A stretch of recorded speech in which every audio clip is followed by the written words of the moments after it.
Bonsoir messieurs dames, ou rebonsoir si vous débarquez d'une autre vidéo, et joyeux Halloween.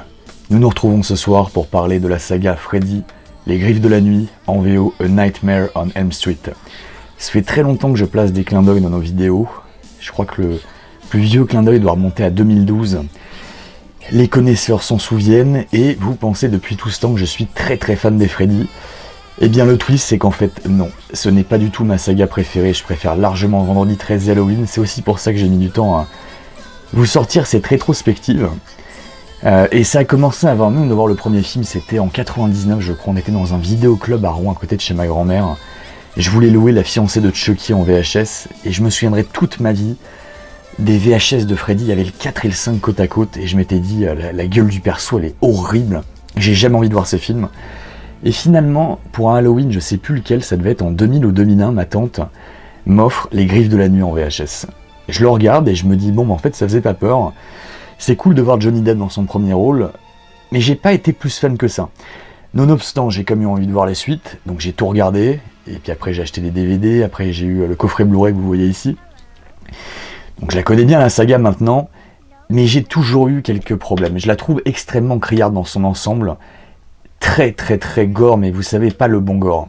Moi j'aime bien le gore en général dans les films Vendredi 13 parce que c'est drôle, ça te dégoûte pas.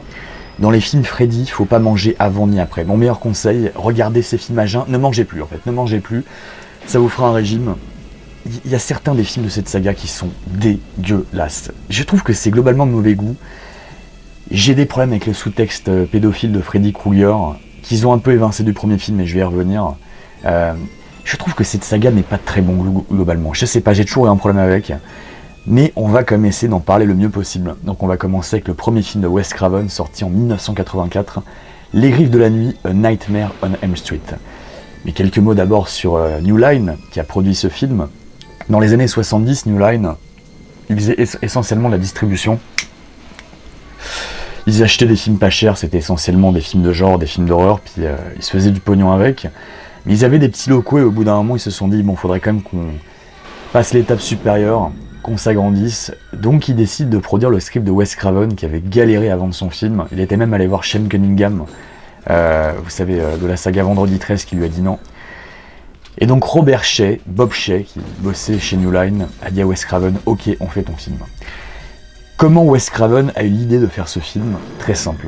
Il lisait des magazines Los Angeles Times, il a vu notamment certaines anecdotes par rapport à des réfugiés d'Asie du Sud-Est qui avaient d'énormes problèmes de sommeil. En fait, c'est des gens qui faisaient beaucoup de cauchemars, et pour éviter de faire ces cauchemars qui étaient apparemment horribles, ils prenaient des pilules pour ne plus dormir. Il y avait notamment une histoire d'un de ces réfugiés qui s'est tellement empêché de dormir pendant je sais pas combien de temps qu'au bout d'un moment, il s'est écroulé de sommeil. Et à un moment donné, sa famille l'entend crier en pleine nuit. Ils arrivent et il est mort subitement. Mort subite alors qu'il était en parfaite santé. Et donc ça a inspiré Wes Craven, il s'est dit mais qu'est-ce qui a pu causer cette mort? Est-ce que ça viendrait pas d'un cauchemar? Parce que finalement, qu'est-ce qu'on connaît de nos rêves et de nos cauchemars? Qu'est-ce que c'est? Il y a une phrase que j'aime bien dans Les Griffes de la Nuit. Mais d'où viennent les rêves? Personne ne sait vraiment. Est-ce que ça ouvre la porte des autres dimensions, etc. Personne ne le sait vraiment ça. Bref, du coup il s'est dit il y a un tueur dans ses rêves qui fait qu'il meurt aussi dans la réalité. Mais il fallait encore imaginer qui allait être le boogeyman. Et donc Wes Craven avait vu Halloween et Vendredi 13, des tueurs avec des masques, et il s'est dit, notre tueur n'aura pas de masque. Bon alors finalement, il a un petit peu une sorte de masque, parce qu'il a le visage complètement brûlé, donc l'acteur porte des prothèses. Mais il a trouvé l'inspiration pour ce tueur dans son enfance, essentiellement. Il avait vu une image de Grand Brûlé qui l'avait traumatisé. Il y avait un homme, une fois qu'il avait vu, un homme assez grand et très inquiétant avec un chapeau qu'il avait fixé pendant plusieurs minutes. Le nom Fred Krueger, ça vient d'un camarade de classe qui le brutalisait quand il était gosse. Et mon anecdote préférée, c'est par rapport au pull, parce que pourquoi il a cette espèce de pull ridicule rouge et vert? Et bien ça, je l'ai appris de la bouche de Wes Craven, parce que j'ai regardé tous les bonus, et il dit... En fait, c'est les deux couleurs, quand tu les mets côte à côte, qui sont le plus dures à discerner pour l'œil humain. Et je m'étais jamais posé la question, mais regardez des images de Freddy Krueger. Regardez la Freddy, regardez bien son pull de petit merdeux. Et dites-moi si vous arrivez à voir les deux couleurs en même temps. Moi, j'y arrive pas, je m'en suis rendu compte. En fait, mon œil, soit il fixe le vert, soit il fixe le rouge. Et dans ma tête, je vois du vert ou du rouge, mais j'arrive pas à voir les deux couleurs en même temps. C'est très étrange. Faites l'expérience, vous verrez. Bref, parlons maintenant du film. Les Griffes de la Nuit. Pourquoi est-ce que le film est aussi culte? Parce que Wes Craven, malin comme il a essayé un petit peu de détourner les codes du genre. Et ça a vraiment été une constante dans sa carrière, et surtout avec Freddy sort de la nuit, dont on reparlera plus tard, et avec la saga Scream, que vous connaissez certainement bien. Et là, dans le premier Freddy, il prend directement à contre-pied les attentes du spectateur. Le film s'ouvre sur Tina, donc interprétée par Amanda Wyss, et tu t'attends à ce que ce soit l'héroïne, ou alors si c'est pas l'héroïne, elle va mourir dans la toute première scène. Or, c'est ni l'un ni l'autre. C'est pas l'héroïne du film, mais elle ne meurt pas non plus tout de suite. C'est-à-dire qu'elle survit au tout début du film, pour finalement mourir un quart d'heure après. Je crois que Amanda Wyss, on la voit, allez, un quart d'heure, 20 minutes à tout casser, c'est assez drôle. Et ça, personne ne peut s'y attendre. Et après, il y a plusieurs scènes dans le film qui sont typiquement des choses que tu vois pas dans les films d'horreur de l'époque. En fait, la structure narrative de ces Griffes de la Nuit n'est pas 100% similaire à ce que tu trouves dans les sagas Vendredi 13 et Halloween. Et c'est pour ça que cette saga est surprenante. Alors, ce qui fait vraiment la force de ce premier Freddy, plus que sa suite directe, mais j'ai envie de dire que c'est comme une constante dans la série, il y a 3 forces pour la saga Freddy, je vais le dire maintenant. Évidemment, il y a Freddy Krueger, parce que c'est un personnage de film d'horreur emblématique. C'est simple, de toute façon, il y en a 3. Il y a Michael Myers, Jason Voorhees et Freddy Krueger. Et contrairement à Michael et Jason, Freddy parle. Il parle beaucoup, il est très bavard, il est assez drôle, un peu comme Chucky d'ailleurs. Donc ça, c'est la première force. Robert Englund, exceptionnel, il campe super bien son personnage, tu sens qu'il aime le jouer. Et il sera présent dans tous les films. Et je mets le remake de côté, évidemment. Et je crois que ça, c'est un peu une première pour une saga de films d'horreur, parce que si vous regardez... Ah, peut-être la saga Psychose, tiens. Peut-être dans la saga Psychose. Mais si on prend Vendredi 13 et Halloween, c'est jamais les mêmes acteurs, ou si peu. Alors que là, Robert Englund, du 1 au 7, il est tout le temps présent. Donc, énorme force du film. La BO de Charles Bernstein, elle est exceptionnelle. Alors, c'est un peu triste pour lui, parce que la BO est géniale. Je la réécoute souvent, je pense que vous la connaissez tous, vous sifflez parfois l'air des Griffes de la Nuit. Mais si vous regardez la filmo de Charles Bernstein, il n'a pas fait grand chose de marquant après, c'est dommage. La réa de Wes Craven est de qualité, mais je ne la trouve pas exceptionnelle. Je vais choquer du monde, mais Wes Craven, pour moi, ce n'est pas ce que je considère comme un top réa. C'est pas John Carpenter, c'est pas Paul Verhoeven, c'est pas Brian De Palma, c'est pas un des plus grands, c'est un feu zéro net, et c'est peut-être parce qu'il arrivait sur le tard. En fait, il a commencé vraiment sa carrière de réalisateur à la trentaine, et quand il était jeune, il n'avait pas le droit d'aller au cinéma, donc finalement, il n'est pas si cultivé que ça, cinématographiquement, et ça se ressent un peu. Je trouve que sa réa, elle est honnête, il y a des bonnes idées, mais c'est surtout sur la création des effets spéciaux que moi je suis bluffé. Et ça, c'est le cas vraiment de toute la saga, et ça s'améliore d'ailleurs de film en film. C'est tous les effets spéciaux en dur, toutes les idées pour faire certaines scènes. Dans le premier film, il y a une scène qui est géniale, c'est quand Tina se retrouve au plafond, qui n'est pas sans faire penser à l'exorcisme, mais cette scène, ils l'ont vraiment tournée en dur, hein. C'est pas du CGI, c'est vraiment en dur. Je vous laisse regarder les images du making-of, c'est impressionnant. L'actrice s'est retrouvée la tête à l'envers, le sang lui montait à la tête. J'aime beaucoup Amanda Wyss, je trouve qu'elle fait une très belle prestation dans le film. C'est vraiment dommage qu'elle soit si peu présente. Oui, parce qu'en fait, autant l'idée de la faire mourir au bout d'un quart d'heure, 20 minutes, c'est sympa parce qu'on s'y attend pas. Mais d'un autre côté, c'est dommage parce que c'est peut-être la meilleure actrice du film. Devant, je trouve, Heather Langenkamp qui joue Heather Langenkamp qui joue Nancy, qui est très très belle femme. Et je trouve qu'elle joue un peu moins bien qu'Amanda Wyss. Et du reste, le casting de jeunes, et ça je trouve que c'est un peu le problème de toute la saga, j'ai toujours eu du mal à m'y attacher. Même Johnny Depp, qui est évidemment un excellent acteur maintenant, il est extrêmement talentueux, mais dans ce premier film, c'était vraiment ses débuts. Et d'ailleurs, je crois pas que Wes Craven l'aurait casté naturellement. En fait, il a été casté parce que la fille de Wes Craven lui a dit « Johnny, il est trop beau, faut que tu le prennes dans le film ». Voilà, en fait, c'est pour sa gueule qu'ils l'ont prise, mais pas tellement pour ses talents d'acteur. Mais voilà, du reste, c'est un film qui est quand même bien réalisé. Il y a des super effets spéciaux pour l'époque qui n'ont pas pris une ride, contrairement au remake dont je reparlerai après. C'est inventif, les meurtres sont inventifs, c'est ça aussi que j'aime avec cette saga, c'est que c'est pas des banals meurtres avec un couteau, une fourche, etc. comme on peut voir dans les Jason ou les Halloween. Là, en fait, tous les meurtres sont hyper originaux. En fait, souvent, Freddy va se servir de la psyché de ses victimes. Il va se plonger dans leur subconscient pour voir quels sont leurs traumatismes et les retourner contre eux. Et par exemple, un mec qui va être drogué, il va le tuer avec des seringues, vous voyez. C'est plein d'idées comme ça.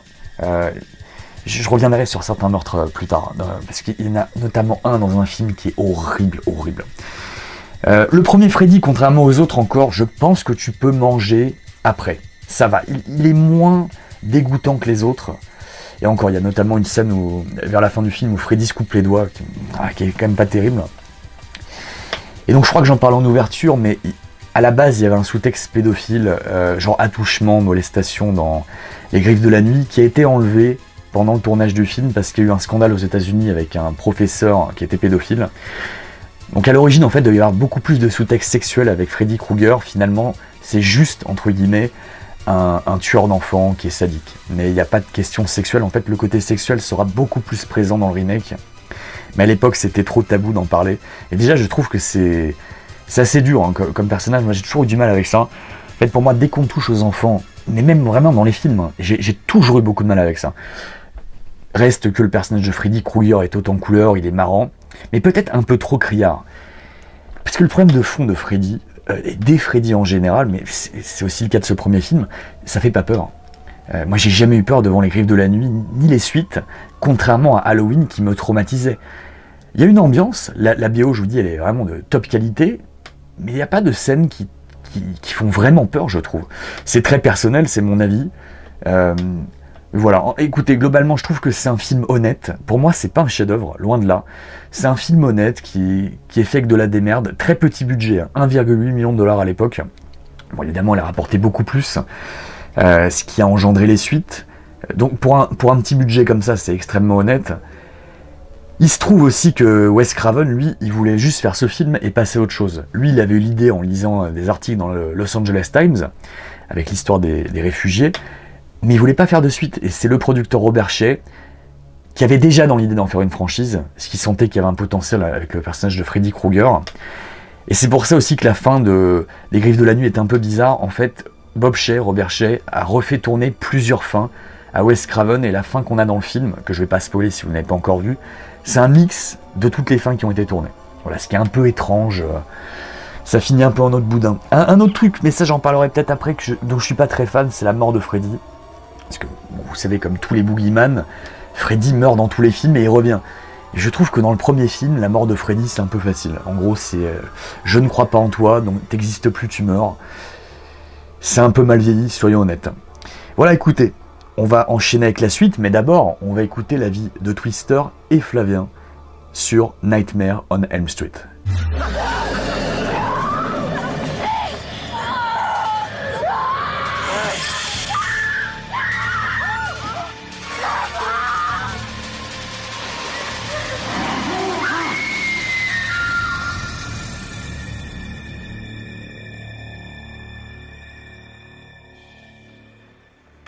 Messieurs, dames, bonjour, bonsoir à toutes et à tous, ici Twister, je suis ravi de faire partie de cette rétrospective spéciale Halloween sur Freddy Krueger.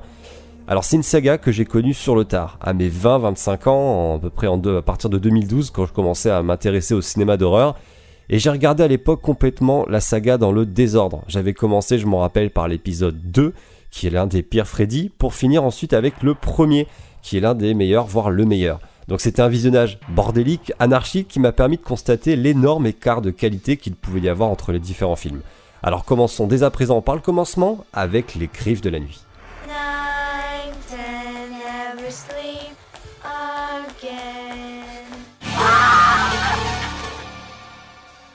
On est donc dans les années 80, une époque où il y a une déferlante absolue de films d'horreur slasher.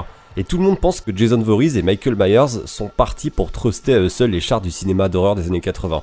Sauf qu'il y a un petit nouveau qui va faire son apparition en 1984. Il porte un chapeau, un pull rayé vert et rouge, il est à la gueule cramée, il fait flipper, il a des griffes, un gant griffu, et il attaque les ennemis dans les rêves. Et je trouve ça incroyable. Les Griffes de la Nuit apportent un véritable sang frais au slasher. Alors que Vendredi 13 en est déjà à son 4e opus et la saga Halloween à son 3e épisode, Wes Craven va apporter une touche purement fantastique. Et c'est une très bonne pioche, car contrairement à beaucoup de films d'horreur des années 80 qui ont extrêmement mal vieilli, Les Griffes de la Nuit, avec cette approche fantastique du monde du rêve, a je trouve très bien vieilli, et ne voit pas son propos horrifique amoindri par le poids du temps. On peut d'emblée parler du thème du film, qui permet de briser les codes habituels du slasher en s'émancipant du monde du réel, et en se servant du cauchemar pour donner un côté intemporel et actuel au film. Donc les reproches qu'on retrouve aux slashers classiques comme Vendredi 13 ou Halloween n'ont donc pas de prise sur les griffes de la nuit de Wes Craven. Il n'y a pas de longue exposition où l'action se fait attendre, où on présente les personnages et on n'a qu'une seule envie, c'est de voir arriver la première scène de meurtre. D'ailleurs le film rentre directement dans le vif du sujet, dans Freddy on démarre d'emblée avec une scène de cauchemar.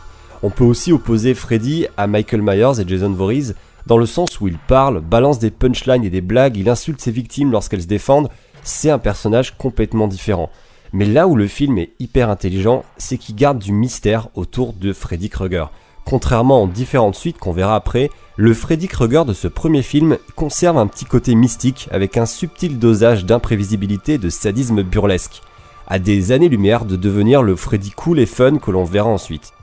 Côté réalisation, Wes Craven nous sert une très belle réalisation avec des effets qui ont pour la plupart bien vieilli, avec des scènes qui sont cultes, un Johnny Depp qui est dans le casting et qui est au top et qui c'est l'un de ses premiers films, faut pas l'oublier. Merci à Wes Craven de l'avoir déterré, ça a été la star qu'on a connue aujourd'hui et ça nous a donné un magnifique procès avec Amber Heard qui était épique, donc merci Wes Craven d'avoir déterré Johnny Depp. Bref, ce premier film, Les Griffes de la Nuit, n'est peut-être pas parfait, mais le film dépasse et transcende son propos évocateur pour en faire un film marquant. Et c'est ça qu'on lui demande. C'est un chef-d'œuvre pour ce qu'il a réussi à apporter au genre de l'horreur. Il a réussi à se démarquer de Jason Voorhees et de Michael Myers, et rien que pour ça, c'est un véritable tour de force.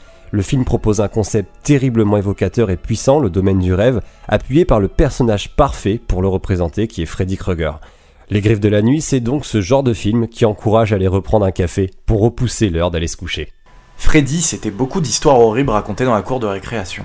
C'était des jaquettes magnifiques au fond du vidéoclub. Et un jour, on voit vraiment Freddy, les Griffes de la Nuit.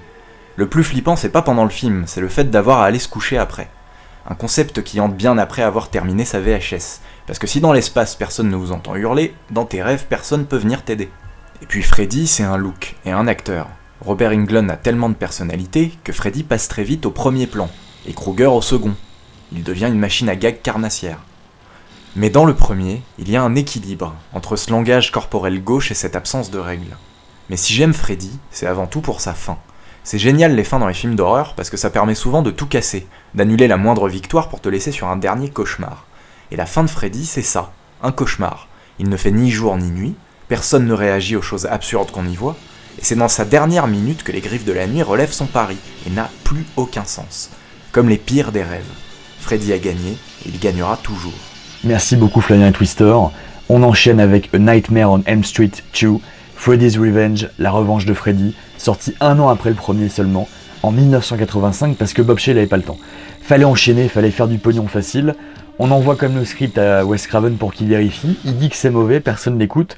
Donc on emploie un mec naturellement qui s'appelle Jack Sholder, qui n'en a rien à foutre du premier film, qui ne l'aime pas et qui n'a même pas compris son scénario. Il ne sait pas ce que sont les pouvoirs de Freddy. Donc il écrit un truc avec son scénariste qui n'a ni queue ni tête. En fait ce film est un Gaiden, donc vous pouvez directement le zapper.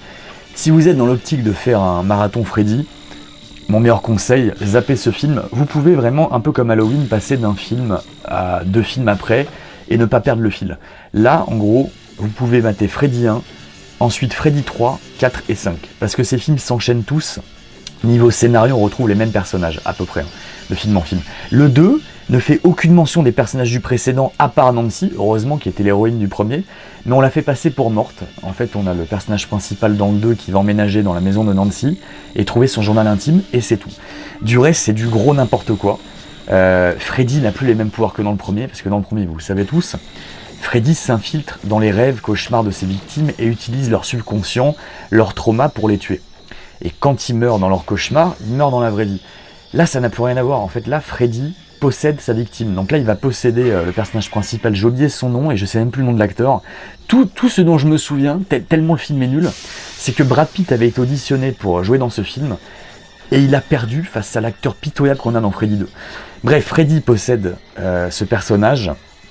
Et il y a une scène notamment qui est incompréhensible, où Freddy sort carrément du perso, genre il l'étripe, il pète le corps de son hôte, et quelques secondes plus tard, le personnage principal a retrouvé son corps intact.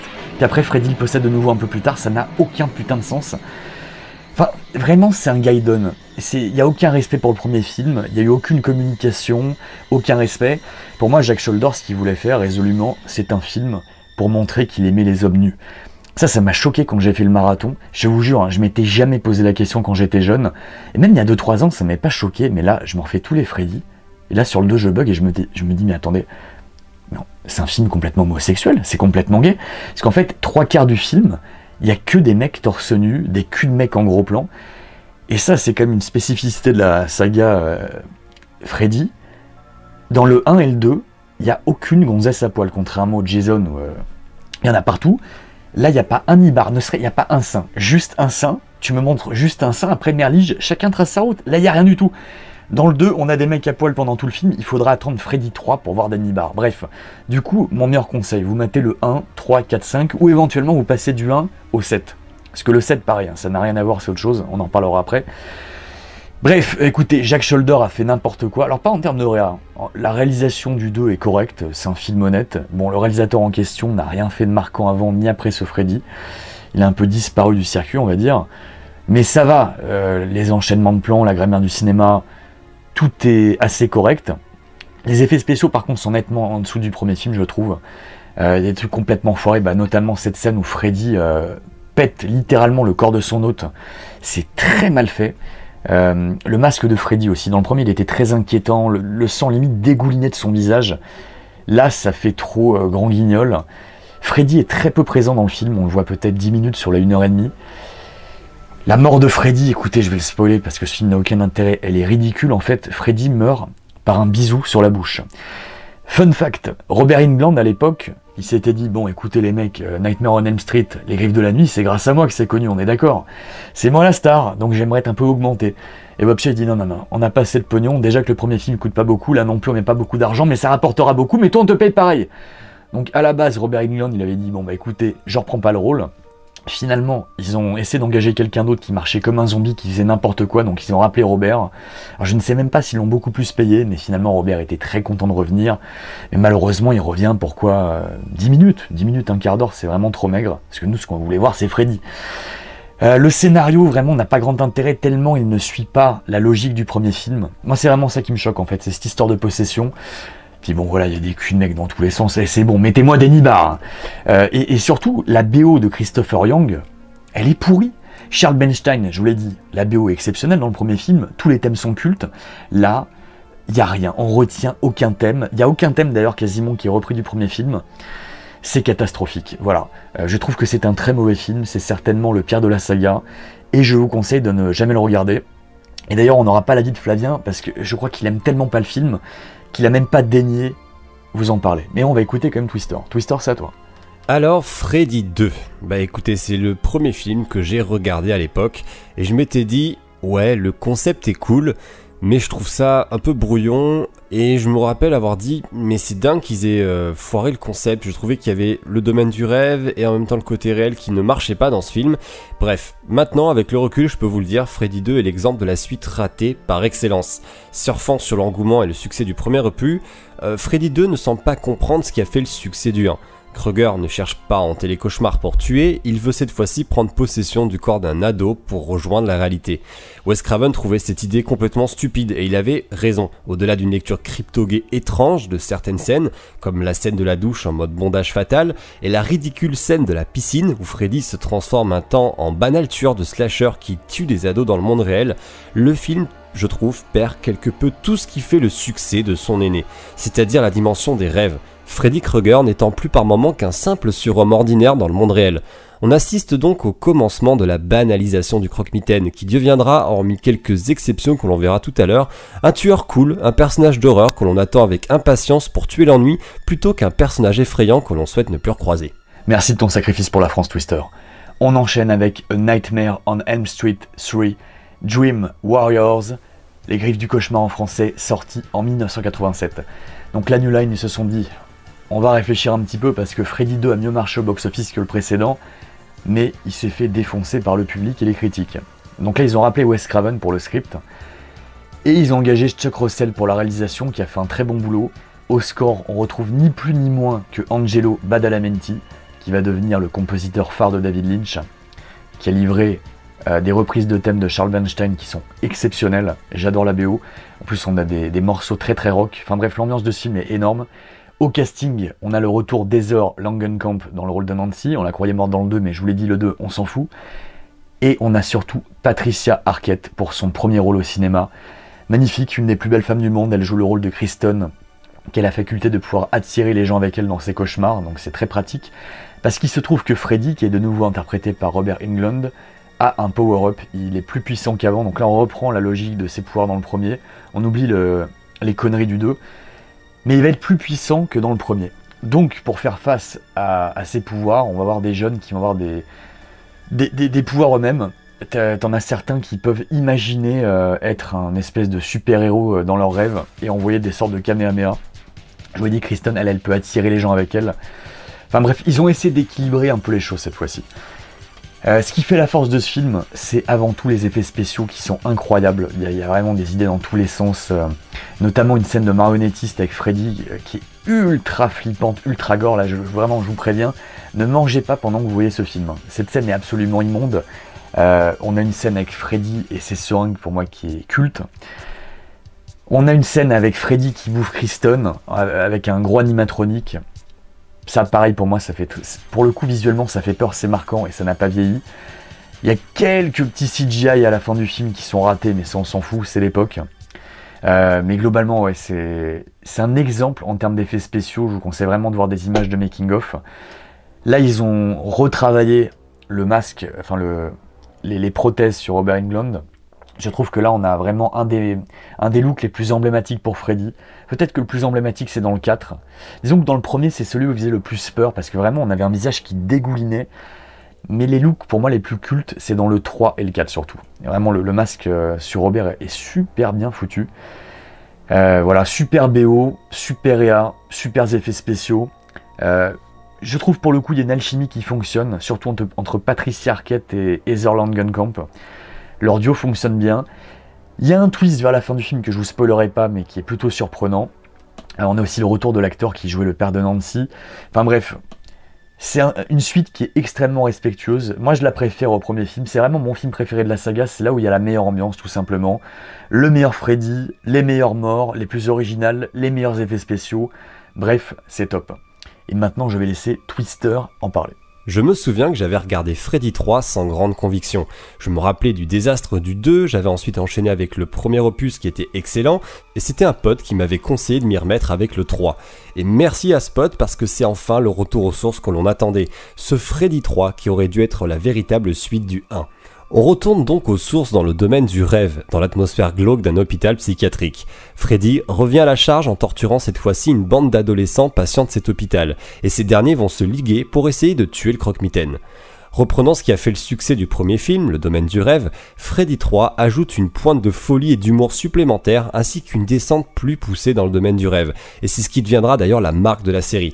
Les meurtres sont inventifs, jouissifs et totalement délirants. Le meurtre où Freddy arrache les tendons d'un ado pour jouer avec ses tendons pour le diriger comme un marionnettiste, les griffes de Freddy qui se transforment en seringue pour tuer une ado droguée en phase de sevrage, ce Freddy 3 introduit des meurtres personnalisés selon les peurs les plus profondes des personnages. L'idée est tout simplement géniale et psychologiquement terrible, ce qui n'est pas étonnant lorsqu'on sait que Wes Craven est crédité au scénario. L'esthétique du film est également très soignée pour un simple slasher. Les effets ont pris par moments un petit coup de vieux, mais s'en sortent plutôt pas mal.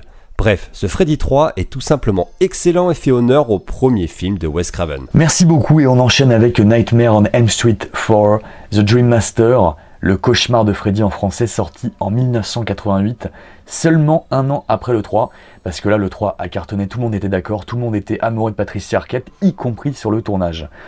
Mais là malheureusement, il y a un drame, on retrouve le personnage de Kristen, mais Patricia Arquette n'est pas là. Elle est remplacée par Tuesday Knight, qui chante la musique du générique d'intro, Nightmare, que j'ai également mis dans le cadre de cette rétrospective, parce que pour moi, s'il y a bien une musique, une chanson qui symbolise la saga Freddy, c'est celle-là, je l'adore. Je la réécoute souvent, mais malheureusement, Tuesday Knight, autant elle chante très bien, autant ce n'est pas Patricia Arquette, très loin de là, et il n'y a pas un moment où on se dit que c'est le personnage du film précédent. Vous voyez, des fois, il y a des recasts où ils essaient de garder un physique qui s'en rapproche, mais alors là, c'est le jour et la nuit, un truc. Alors, elles sont blondes toutes les deux, mais c'est le jour et la nuit. La réalisation du film a été confiée à Renny Harlin, qui est un réalisateur finlandais qui a notamment signé plus tard Peur Bleue, que j'adore, qui est vraiment très très surprenant, un film d'horreur de requin, très surprenant. Mais à l'époque, Bob Shaye n'avait pas vraiment envie de prendre ce mec. Il avait eu un meeting avec lui, ils avaient échangé des idées, il s'est dit voilà, qu'est-ce que c'est que ces idées à la con. Mais finalement, parce que le mec il fait genre 1m95, que c'est un mec super baraque, on dirait un viking en fait, avec les cheveux longs, la barbe, il s'est dit bon, ce mec il est endurant, je pense qu'au moins il va tenir le temps du tournage. Et il s'est pas trompé, mais il se trouve que le mec a signé un film hyper bien réalisé. Alors autant le film, je vais le dire maintenant, il est catastrophique, je le trouve assez mauvais. Autant la réa, il n'y a rien à dire, c'est peut-être même la meilleure réa de tous les Freddy. Il y a des enchaînements de plans de fou, des cadres de dingue, des images qui te restent en tête, et des effets spéciaux ultra bien foutus, qui n'ont pas, comme pour le 3, hein, pas pris une ride, mais ils sont tellement bien faits. Il y a notamment une séquence avec des âmes dans le corps de Freddy. Ça, c'est un truc de fou, c'est un animatronique avec des gens qui est à l'intérieur pour pousser. Enfin, allez voir des images du making-of, c'est hyper chiadé ce qu'ils ont fait. Ça tient grave la route, c'est encore mieux que des CGI maintenant qui sortent, hein, je vous jure. C'est super bien fait. Il y a notamment aussi une séquence avec un insecte à la fin qui fait beaucoup penser à la mouche qui était sortie 2 ans avant. Ça, pareil, ça n'a pas pris une ride, c'est hyper bien fait, mais c'est tellement bien fait, t'as plus envie de manger pendant 3 jours quand tu vois ça. Et le problème du film, et c'est en même temps la meilleure idée, c'est que pendant les 45 premières minutes, on retrouve les personnages du film précédent, mais au bout de 45 minutes, l'ensemble du casting, des persos auxquels tu t'étais attaché dans le 3, ils meurent tous. Y compris Kristen. Tout le monde y passe. Et ils sont remplacés par un nouveau set de personnages. Alors c'est original. Le problème, c'est que le film dure 1h30, et il reste 45 minutes pour étoffer les nouveaux personnages, donc notamment Alice, interprétée par Lisa Wilcox, et il n'y a pas le temps. Et on a beaucoup de mal.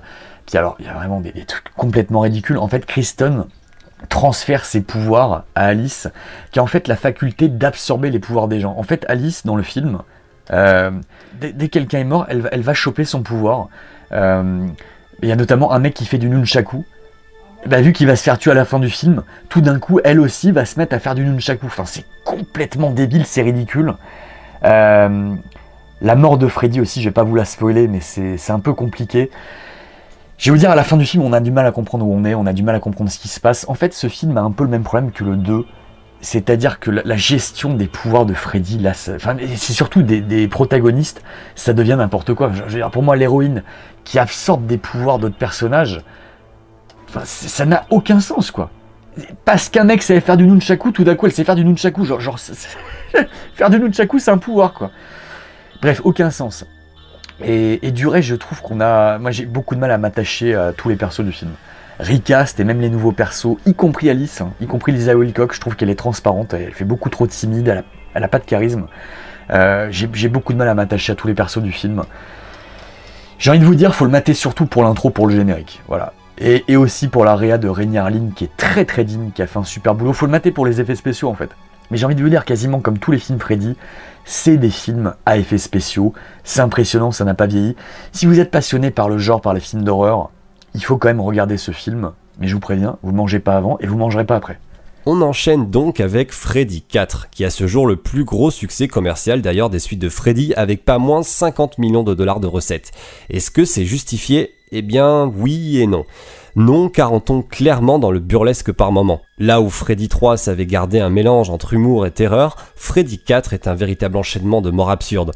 On en vient à se foutre royalement du scénario et à attendre Freddy avec impatience pour tuer l'ennui. Patience qui sera d'ailleurs récompensée par des morts ultra iconiques et inventives. La pizza au visage, la scène du kung-fu, la transformation en insecte digne de Kafka ou encore Freddy à la plage, portant ses plus belles lunettes de soleil, on se tape des barres jouissives devant les scènes de meurtre. Freddy devenant peu à peu un mec marrant et cool avec qui on se taperait bien la discute autour d'une bière pour peu qu'on oublie sa gueule de cul. La scène du cinéma est également très originale avec une sorte de boucle temporelle plutôt cool. Oui, mais voilà le problème, Freddy commence clairement à ne plus faire peur et les rêves deviennent un prétexte pour se taper des barres devant des scènes ayant parfois franchement mal vieilli, ou parfois qui nous font frémir de douleur pour les personnages, mais ça s'arrête là. Ce n'est clairement plus suffisant et on s'éloigne encore un peu plus de l'esprit horrifique du premier film. Bien, on enchaîne avec A Nightmare on Elm Street 5, The Dream Child, en français L'Enfant du Cauchemar, sorti en 1989, un an seulement après Freddy 4, qui a cartonné au box-office. C'était le plus gros succès pour un film indépendant à l'époque, et parce qu'il a bénéficié de la réputation du 3, qui avait un très bon bouche à oreille, tout le monde adorait Patricia Arquette. Il y avait 2 ans qui séparaient Freddy 2 et 3, donc il y avait une attente des fans. Mais le 4 a un peu plus déçu, et là il y a seulement 1 an qui sépare le 4 du 5. Donc qu'est-ce qui se passe à votre avis? Eh bien oui, le 5 marche beaucoup moins bien, ce qui va précipiter à la fin de la saga. Mais bref, la réalisation cette fois-ci a été refilée à Stephen Hopkins, qui est un bon réa, qui a notamment signé Predator 2, que j'aime beaucoup, qui est certainement la meilleure suite à Predator. Ne me parlez pas de poids, c'est une daube infâme.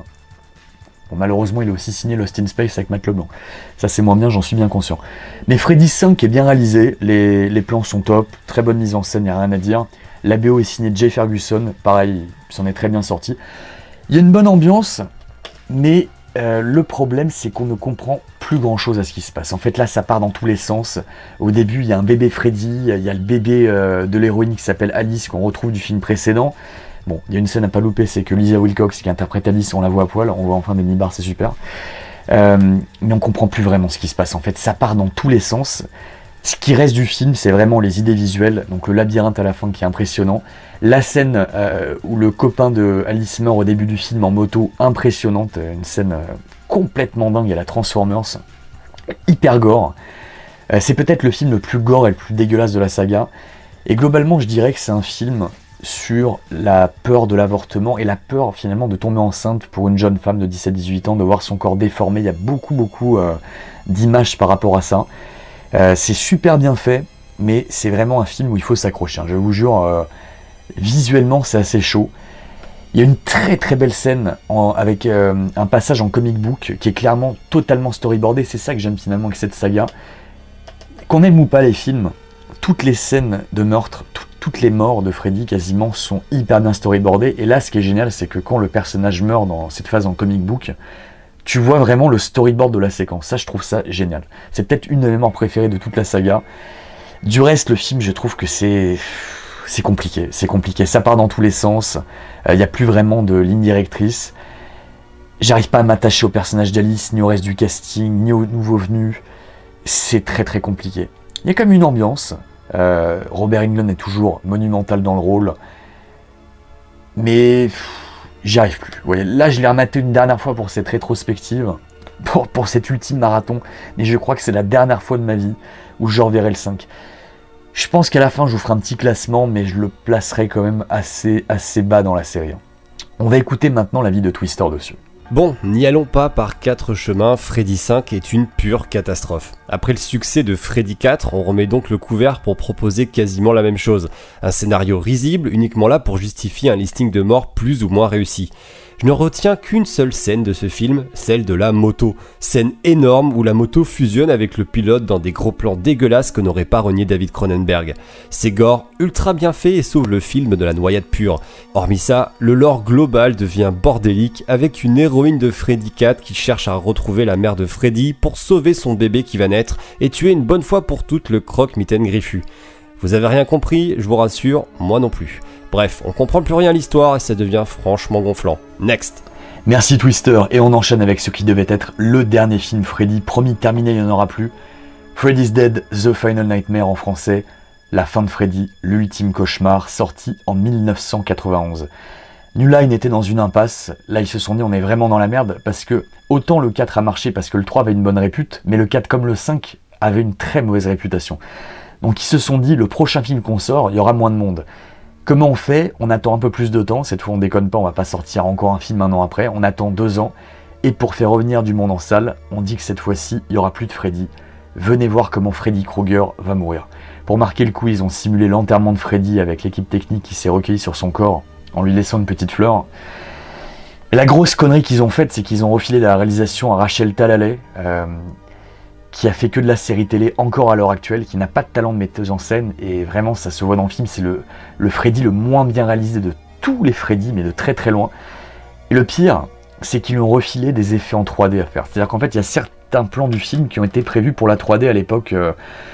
Tu pouvais aller voir le film avec des lunettes, et je crois que pour certaines éditions DVD où tu as les lunettes qui sont comprises dedans. Alors moi, je ne l'ai jamais vu en 3D, mais je peux vous dire que là en Blu-ray, tous les plans qui ont été prévus en 3D sont catastrophiques. Mais c'est pire que ça, c'est que non seulement ces plans sont pourris, mais ça a même impacté le découpage de certaines séquences. Je vous l'ai dit tout à l'heure, normalement les scènes de meurtre, les morts des films sont prévues de A à Z. Notamment la scène du comic book dans le 5, le labyrinthe, enfin plein de scènes sont prévues plan par plan.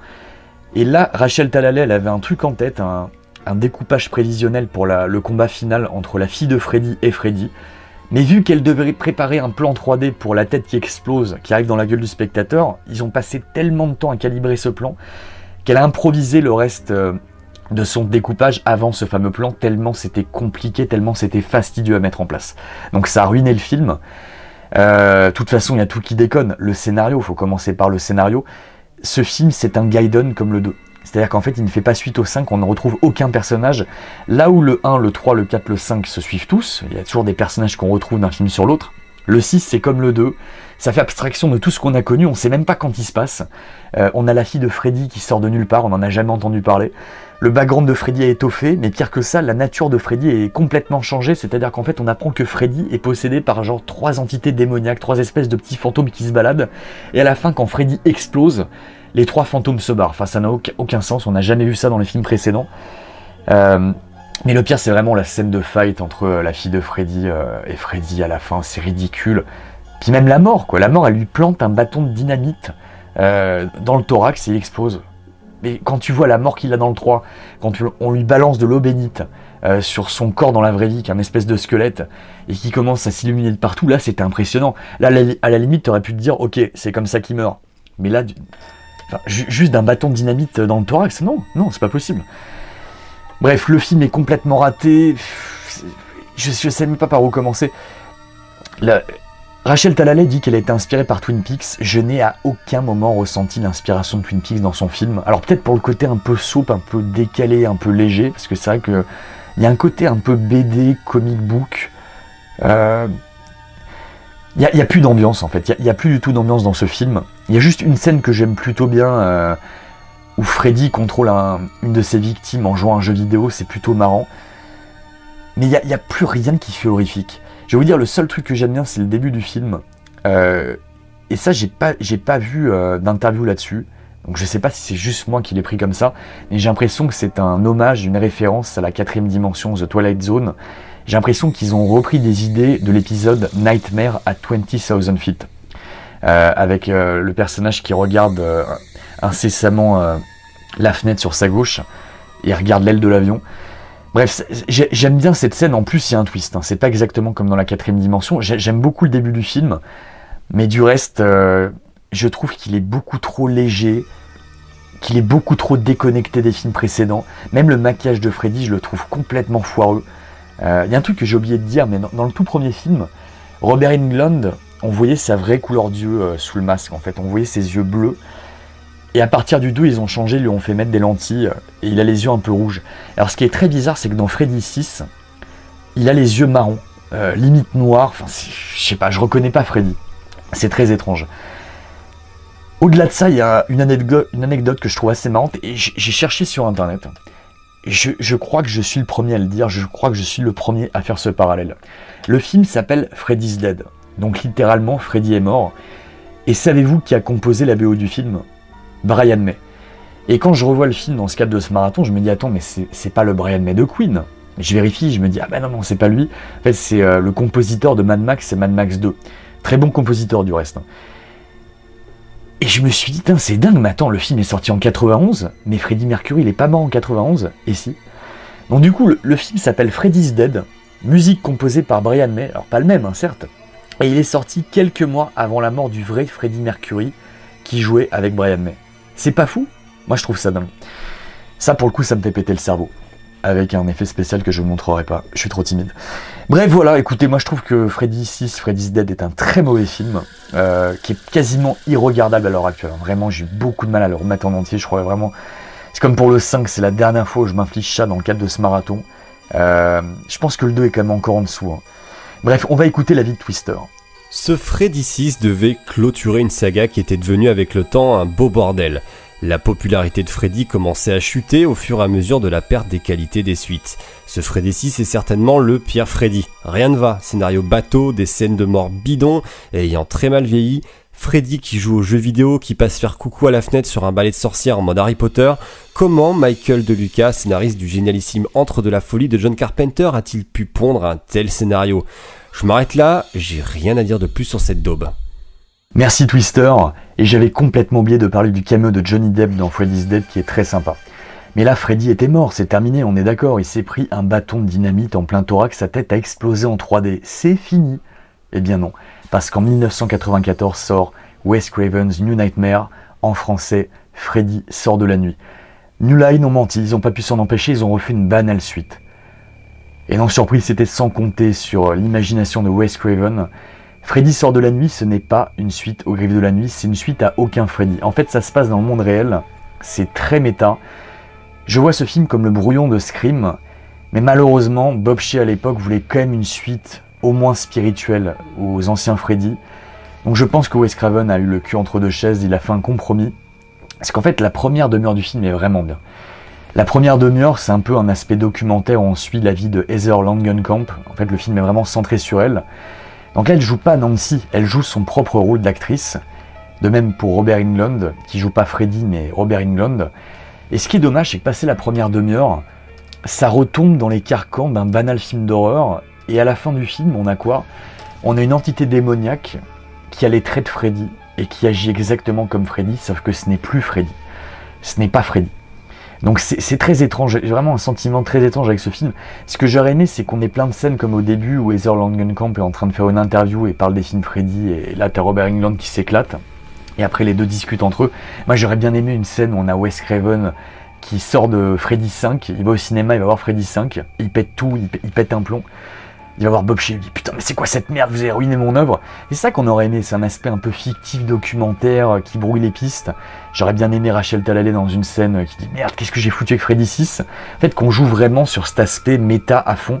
Malheureusement passé la première demi-heure où Wes Craven a repris des éléments des vies de ses acteurs. En fait à l'époque Heather elle était vraiment avec un mec qui était dans les effets spéciaux. Elle avait un fils, et d'ailleurs malheureusement son fils est mort d'une tumeur du cerveau il n'y a pas si longtemps. Mais au-delà de ces quelques éléments qu'il reprend pendant la première demi-heure, après on part vraiment dans un banal film d'horreur avec des morts qui sont pas vraiment originales, il y a très peu de meurtres, les effets spéciaux sont pas fous comparé au 3, 4, 5 surtout.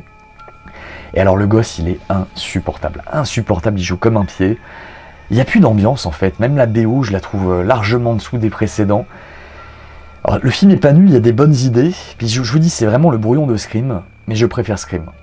Voilà, c'est pas un film nul, mais je le préférais plus il y a 15 ans. Quoi. Là, en fait, plus je le revois, plus je me dis qu'il a pâti du compromis que lui a imposé Bob Shaye, qui voulait, mine de rien, une énième suite à Freddy. Donc c'est pas intéressant, ça reste bien mieux que Freddy 2 et Freddy 6, mais en fait c'est même pas un film Freddy. C'est plutôt une réflexion globale sur canaliser les frustrations des gens. Parce que en fait j'aime bien ce concept, au moins j'aime bien ce concept dans le film. C'est qu'est-ce qui se passe si on arrête de faire des films Freddy? Eh bien Freddy va arriver dans la vraie vie. Et si on y réfléchit bien, c'est comme le concept de frustration. Vous voyez, je pense que s'il n'y avait pas de documentaire sur les tueurs en série, je pense qu'il y aurait plus de tueurs en série. Je pense que le fait qu'il y ait autant d'interviews de tueurs en série, d'histoires dessus, ça canalise les pensées de certaines personnes qui pourraient passer à l'acte. Pareil pour la pornographie, etc. Donc je trouve que le concept est intéressant. Mais pareil, c'est pas vraiment exploité.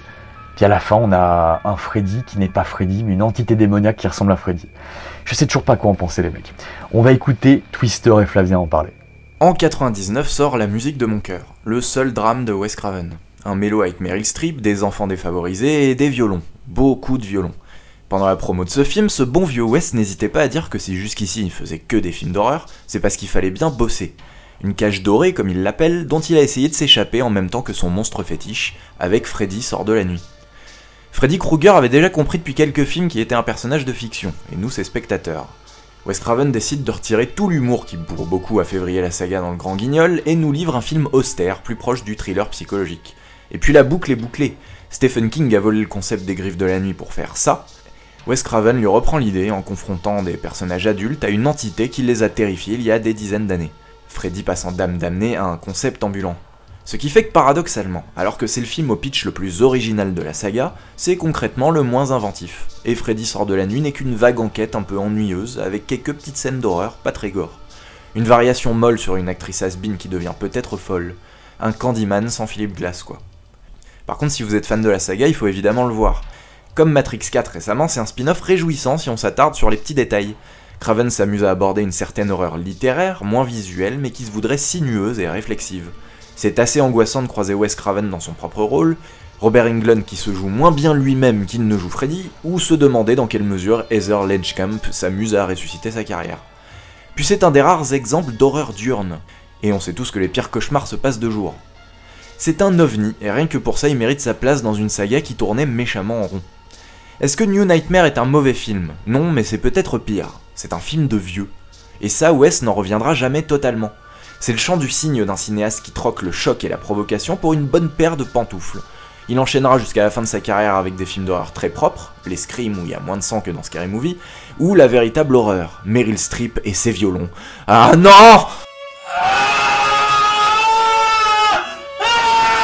Il s'est passé quelques années après le naufrage de Freddy 6 pour que quelqu'un ose déterrer le croque-mitaine. Ce sera chose faite avec Wes Craven en personne qui reprend les rênes de la franchise pour offrir le Freddy le plus méta ayant jamais existé. Puisque cette fois-ci, Freddy a réussi à sortir de son propre film pour aller tuer Wes Craven lui-même ainsi que l'actrice principale du premier film. Le concept est totalement fou, mais je sais pas, il y a quelque chose qui passe pas pour moi dans ce film. Peut-être la nouvelle gueule de Freddy ou le fait que tout est trop sage et manque de folie, y compris dans les scènes de meurtre. Eh bien, au-delà du concept extrêmement cool, faisant que le réel devient plus flippant que la fiction, ce Freddy 7 tombe à plat je trouve, mais a quand même le mérite, on peut le dire, de laisser Wes Craven boucler la boucle. Merci les mecs, on va vite fait passer sur Freddy contre Jason parce que j'ai déjà abordé le film dans ma rétrospective Vendredi 13 il y a 2 ans. Rapidement, donc c'est un film de 2003 réalisé par Ronnie Yu que je trouve extrêmement sympathique. Pour moi, il faut vraiment avoir vu les deux sagas, Vendredi 13 et Freddy, mais vraiment tous les films, parce qu'il y a tellement de références. Ronnie Yu, c'est un excellent réalisateur, très bonne ambiance, c'est un film que je vous conseille. Mais Twister a quelques mots à vous dire sur ce film. Il s'est déroulé un bon paquet d'années après Freddy 7 pour que Freddy vs Jason voit le jour, alors même que le projet de faire rencontrer les deux icônes du slasher remontait à la fin des années 80, mais qu'il n'avait pas pu voir le jour à l'écran à cause des problèmes de droit. Le principe de Freddy vs Jason est que son concept est si énorme et l'attente des fans si longue que peu importe le résultat final, il était quasiment impossible de satisfaire tous les fans. Si vous vouliez avoir la réponse sur quel croque-mitaine allait remporter la baston, ce sera peine perdue. Aucun des deux ne peut mourir, ils sont immortels. Que dire donc de ce film dont le concept se suffit à lui-même, et bien qu'il fait partie de mes petits plaisirs coupables. Oui, il y a plein de choses qui ne marchent pas dans ce film. Oui, les acteurs sont nuls à chier, mais il se dégage quelque chose de cool et d'épique. L'équivalent d'une rencontre d'un King Kong et d'un T-Rex. Et puis ne boudons pas notre plaisir de revoir notre bon vieux Freddy en mode plus cynique que jamais avec des vannes énormes et un Jason au top de sa forme qui fauche des étudiants comme le blé dans les champs de maïs. Et paf, ça fait des chocs à pic. Donc oui, je l'assume, ce film est bien critiqué dans tous les sens, mais il a à mes yeux un capital sympathie énorme qui brouille totalement mon avis subjectivement objectif. Et nous allons conclure cette rétrospective Freddy en parlant évidemment du remake A Nightmare on Elm Street sorti en 2010. Donc la saga était au point mort depuis 2003 avec le crossover Freddy contre Jason. New Line ne savait plus quoi faire, c'était un peu l'impasse, ils voulaient faire un Freddy contre Jason 2 qui s'est jamais fait. Et en 2010 ils se sont associés avec Michael Bay pour produire ce remake, mais problème, comme l'a dit je crois que c'était Robert Englund dans une interview, il venait de sortir un coffret Blu-ray intégral des Freddy avant ce remake. Or, les films ont quand même très bien vieilli niveau effets spéciaux, l'image a été super bien retapée, donc là pour un remake, il fallait faire encore mieux que l'original. Vous voyez, en fait, le problème que j'ai avec ce remake de Freddy, c'est le même que j'ai avec The Thing de 2011, c'est que les effets des originaux sont beaucoup mieux que ceux qu'on a dans le remake qui sont quasiment que du CGI. C'est un truc de fou. Ce qui est dingue pour The Thing de 2011, à l'origine ils voulaient faire que des effets en dur, mais au dernier moment ils ont fait des CGI. Là par contre dès le début pour Freddy ils ont décidé de faire des CGI, c'est une très mauvaise idée. Toutes les scènes qui sont reprises de l'original de Wes Craven sont moins bien, sont moins impactantes visuellement. Tu grilles que c'est fake. Quand tu revois le film là maintenant en 2022 c'est plus évident que jamais. L'acteur qui joue le nouveau Freddy, il s'appelle Jackie, je sais plus comment. C'est pas qu'il est mauvais, c'est qu'en fait Robert Englund est tellement iconique. C'est comme un masque en fait. S'il n'y a pas les traits de Robert Englund sous ses prothèses, ça marche pas. C'est comme le problème que j'ai avec Michael Myers, je veux le masque du premier film, c'est vraiment le masque iconique. Oui, dans Halloween 4, c'était pas possible. Là, j'ai le même sentiment quand j'ai vu ce remake de Freddy. C'est pas que l'acteur est mauvais, il a une voix... il joue bien, mais c'est pas Freddy. C'est pas mon personnage. Je veux dire, quand t'as un acteur qui était présent pendant toute la saga, tu peux pas le remplacer comme ça, c'est impossible. Et je pense qu'en plus... Robert Englund à l'époque aurait repris le rôle. Quant au casting de jeunes, ils sont pas mauvais, mais personne ne marque l'écran, on retient personne. Puis ça n'a aucun intérêt parce qu'on refait le même film en moins bien. Tout est moins bien, la mise en scène est moins bien, Et pourtant, c'était pas déjà un ultime chef-d'œuvre à l'époque. Donc là, Samuel Bayer, lui, il a fait que des clips, il sait faire que ça. Bah, c'est une esthétique de clip. Il n'y a aucune saveur, aucune odeur. C'est du aseptiser Michael Bay, ça n'a aucun intérêt. Donc heureusement, le film n'a pas plu. Et ils n'ont pas fait de suite. Et Dieu merci. Et on va écouter Flavien et Twister en parler. Ah là là là là. Je n'ai pas grand chose à dire sur ce film, hormis pourquoi. Pourquoi remaker le premier film de Wes Craven pour le détruire à ce point-là? Alors oui, c'est plus joli et moderne, mais on s'emmerde. Robert Englund ayant lâché le gant, c'est Jackie Earle Haley qui reprend le rôle. Mais sans le génie de Englund, dur de faire passer à l'écran des punchlines minables, des meurtres nuls et sans intérêt puisque déjà vus. Là où les remakes d'Halloween tentaient dans la première partie du film une autre approche, là, il n'y a rien, c'est plat, vide, sans intérêt à part faire casquer le fan de la première heure. Bon, on va pas passer par 4 chemins, j'aime pas du tout le remake des Griffes de la Nuit. Et c'est dommage parce que voilà une liste de choses qui auraient pu le rendre très cool. Déjà, il y a une super idée de casting, avec un Jackie Earle Haley très dérangeant en version sérieuse de Freddy Krueger, et c'était le choix parfait à l'époque. L'idée des micro-siestes, qui devait permettre aux spectateurs de basculer dans l'horreur n'importe quand, sans prévenir, et qui a été vachement mis en avant dans la promo à l'époque, alors que c'était déjà dans l'original, et que le remake n'en fait rien du tout de toute manière. Ce remake tente aussi de donner vie à une des idées abandonnées de l'original, en faisant de Freddy un potentiel pédocriminel. Le problème c'est que dans le film, c'est joué comme un suspense, et on est à 2 doigts du mauvais goût. Ça entache le personnage qui jusqu'ici était un boogeyman rigolard. Plusieurs directions gâchées par le résultat final. C'est une production Michael Bay. Alors moi j'adore Michael Bay, mais quand il fait tomber des immeubles, pas quand il produit des remakes MTV de classiques de l'horreur. Ce Freddy ressemble à un clip pour The Rasmus, l'esthétique léchée ne faisant aucune différence entre le rêve et la réalité. C'est artificiel et sans saveur. Ce remake de Freddy est à Freddy ce que les Tortues Ninja de 2014 sont au film de Steve Barron. Le film ressemble à des dizaines d'autres, issus d'une usine de formatage toute droit sortie des années 2000. Et c'est évidemment le plus gros succès commercial de la franchise, parce que ce monde n'a finalement pas plus de sens que nos rêves. Et voilà, messieurs, dames, pour cette rétrospective Freddy. J'espère que ça vous aura plu. Peut-être que vous aurez eu l'impression que c'était un petit peu court. J'ai pas grand-chose de plus à dire film par film. Pour moi, c'est une saga très intéressante niveau effets spéciaux. C'est une curiosité. Il y a une ambiance, mais ça reste quand même globalement dégueulasse. Hein. J'ai envie de remanger, là. J'ai envie d'arrêter mon régime. Donc je vais arrêter de mater ces films. Mais ça me porte pas comme Halloween de Carpenter. Je trouve pas ça génialissime. Si je devais faire un classement, je dirais en top 1, le 3. En 2, je mettrais l'original de Wes Craven. Et en 3, je mettrais Freddy sort de la nuit. Et après, je mettrais les autres. Donc je pense le 4, le 5, et le 6, le 2, et le remake tout au fond des shots. Voilà. En gros, ça serait ça mon classement. Et je crois que Twister, lui aussi, a fait un classement. On va l'écouter. Allez, pour terminer cette vidéo spéciale Halloween sur la saga Freddy Krueger, encore merci à DG de m'avoir fait participer. Je vous propose un petit top qui mange pas de pain, sur le meilleur Freddy et les pires. Et ben écoutez, on va commencer par les pires. Pour moi, en dernier, la crème de la crème de ce qu'il ne faut pas faire, c'est le remake de Freddy. Je trouvais ça absolument nul, honteux, pas respectueux de l'œuvre originale. Donc ce film, pour moi, est la pire raclure des Freddy. Ensuite, je mettrai... j'hésite entre Freddy 6 ou Freddy 2. Allez, je vais mettre Freddy 6 tout simplement parce que c'était le début de la fin et que clairement le film devenait ridicule dans tous les sens. On avait l'impression que Freddy n'était plus qu'un boogeyman qui ne sert à rien, qui ne fait pas peur, qui est juste là pour faire rire les gens. Et puis il y a des scènes absolument nulles. Enfin, je suis désolé, Freddy sur un balai comme Harry Potter, non, ça passe pas. Ensuite, je mettrai juste avant. Écoutez, je vais mettre Freddy... j'hésite encore une fois entre Freddy 5 et Freddy 2. Eh bien écoutez, je vais mettre Freddy 2. Pourquoi ? Tout simplement parce que ce film prenait à contre-pied totalement ce qui était fait dans le premier film de Wes Craven, que c'était vachement déstabilisant. Alors moi c'était mon premier film que j'avais regardé, donc j'ai pas été trop déstabilisé, mais j'ose à peine me mettre à la place des gens qui avaient vu le premier film, qui sont allés voir le 2 en imaginant avoir quelque chose d'énorme, et au final non, c'était de la merde quoi. Donc le 2 c'était quand même un peu compliqué, donc voilà, je le mets juste après Freddy 6 quand même. Ensuite, on a Freddy 5, qui est encore une fois le début de la fin. Il n'y avait rien de très bien dans ce film, hormis la scène de moto qui était cool. Voilà, je le mets à ce niveau-là. Ensuite, on a, écoutez, je vais mettre Freddy 4, que je trouve vraiment sympatoche, mais pour moi, on commence à rentrer dans le Freddy burlesque, qui fait plus rire que peur. Donc voilà, allez, je le mets pas dans les derniers, parce qu'il y a des scènes de meurtre qui sont hyper cool, mais c'est pas la folie, quoi, hein. Ensuite, on a Freddy 3 qui était à la base, qui aurait dû être à la base la vraie suite de Freddy 1. C'est un film excellent, on retrouve Wes Craven au scénario, donc on a une certaine finesse d'écriture et ça se ressent. J'adore ce film, franchement il est vraiment cool, les scènes de meurtre sont iconiques, sont glaçantes et cyniques à souhait.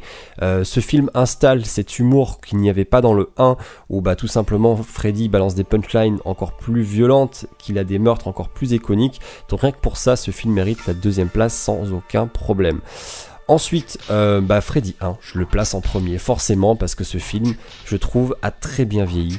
C'est un film qui a une force évocatrice, un concept qui est parfaitement maîtrisé, avec un personnage parfaitement maîtrisé aussi. C'est, pour moi, un des chefs-d'œuvre de l'horreur, c'est un film intemporel. Alors vous avez sûrement marqué, j'ai voulu oublier Freddy versus Jason. Je le mets à part, pourquoi ? Pour moi je peux pas le mettre vraiment dans le top puisque c'est la rencontre de 2 univers, donc c'est à la fois un film Freddy mais aussi un film Vendredi 13 avec Jason, donc c'est difficile de le mettre dans le classement. Je le mets à part, mais allez, admettons si je devais le mettre dans le classement, c'est un plaisir coupable, vous le savez. Donc écoutez, je vais mettre ce film juste après Freddy 3. Donc si on fait le classement, en premier on a Les Griffes de la Nuit, en deuxième on a Freddy 3, on va rajouter Freddy versus Jason. Ensuite, on a Freddy 4, Freddy 5, Freddy 6. Ah, et Freddy 7, je l'ai oublié. Et oui, j'ai oublié Freddy 7. Et ben écoutez, Freddy 7, je vais le mettre... c'est un peu le bordel ce classement, on va pas se mentir. Écoutez, Freddy 7, je vais le mettre... allez, je le mets juste après Freddy 4. Voilà. Et je décale... ou je mets même plus, je mets ex aequo Jason, Freddy versus Jason. Donc on a premier Les Griffes de la Nuit, deuxième on a Freddy 3, troisième on a Freddy 7 avec à égalité Jason et contre Freddy. Ensuite on a Freddy 4, Freddy 5, Freddy 6 et en dernier, écoutez, on a... le remake de Freddy qui est une chasse absolue. Voilà, j'espère que cette vidéo vous aura plu, que ma petite intervention vous aura plu également. Et écoutez, je vous souhaite un joyeux Halloween. Salut les potes. Voilà, c'était le petit bonus de fin. Donc oui, je préfère les sagas Halloween et Vendredi 13. Vendredi 13, je trouve ça beaucoup plus fun, beaucoup plus bon enfant. Ça me fait marrer, voilà, ça me fait vraiment marrer. Halloween, je suis pris par l'ambiance, surtout du premier film. Là, Freddy, écoutez, je reconnais les effets spéciaux. J'aime beaucoup Robert Englund. Mais c'est pas ma saga de cœur, voilà, ce n'est pas ma saga de cœur. J'espère quand même lui avoir rendu assez honneur, j'espère qu'on en a plutôt bien parlé, et j'espère quand même que ça vous donnera envie de tenter l'aventure et de la regarder à votre tour.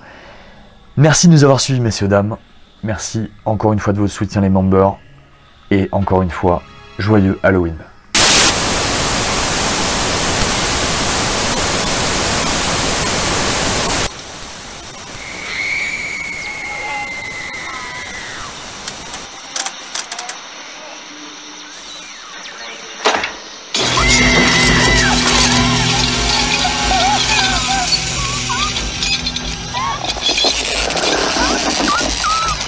This is it, Jennifer.